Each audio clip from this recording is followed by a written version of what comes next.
أعوذ بالله السميع العليم من الشيطان الرجيم بسم الله الرحمن الرحيم وصلى الله على رسول الله محمد بن عبد الله وعلى آله وصحبه وسلم تسليما كثيرا. السلام عليكم ورحمة الله تعالى وبركاته.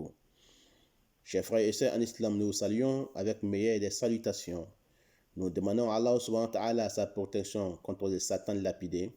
Nous lions Allah subhanahu wa ta'ala, les omnipotents, les omniscients, les très miséricordieux Allah. Nous demandons à Allah subhanahu wa ta'ala de nous faciliter la prière, salut, paix sur le prophète Mohammed, ainsi que sa famille et ses nobles disciples et tous ceux qui vont le suivre jusqu'au jour de la résurrection. Amin. Chers frères et sœurs en islam, nous allons vous interpréter aujourd'hui leçon numéro 3.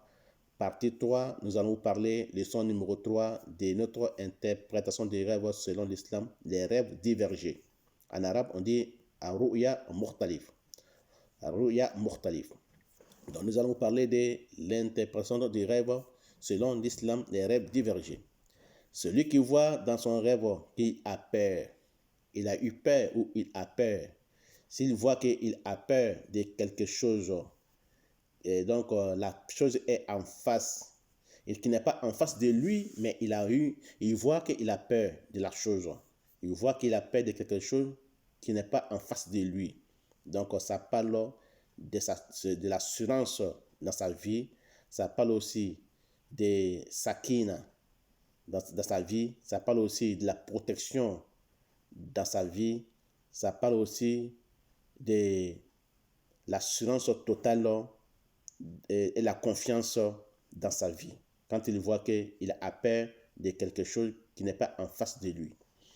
Et s'il voit qu'il a peur de quelque chose, la chose est en face de lui, il a rencontré la chose et il a peur dans son rêve, donc ça parle de trahison.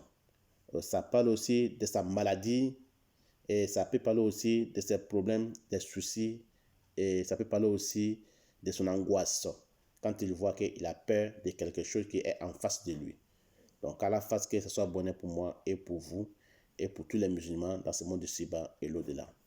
Voilà, chers frères et sœurs en islam, voilà l'interprétation du rêve de celui qui a peur de quelque chose qu'il ne voit pas et celui aussi qui a peur de quelque chose qu'il voit.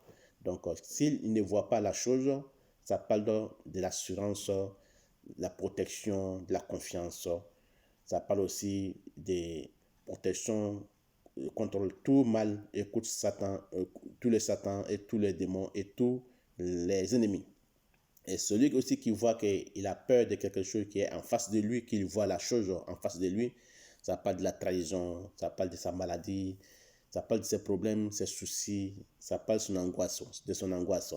Car la face qu'il soit bonheur pour moi et pour vous et pour tous les musulmans dans ce monde du Siba et l'au-delà. Amin, amin.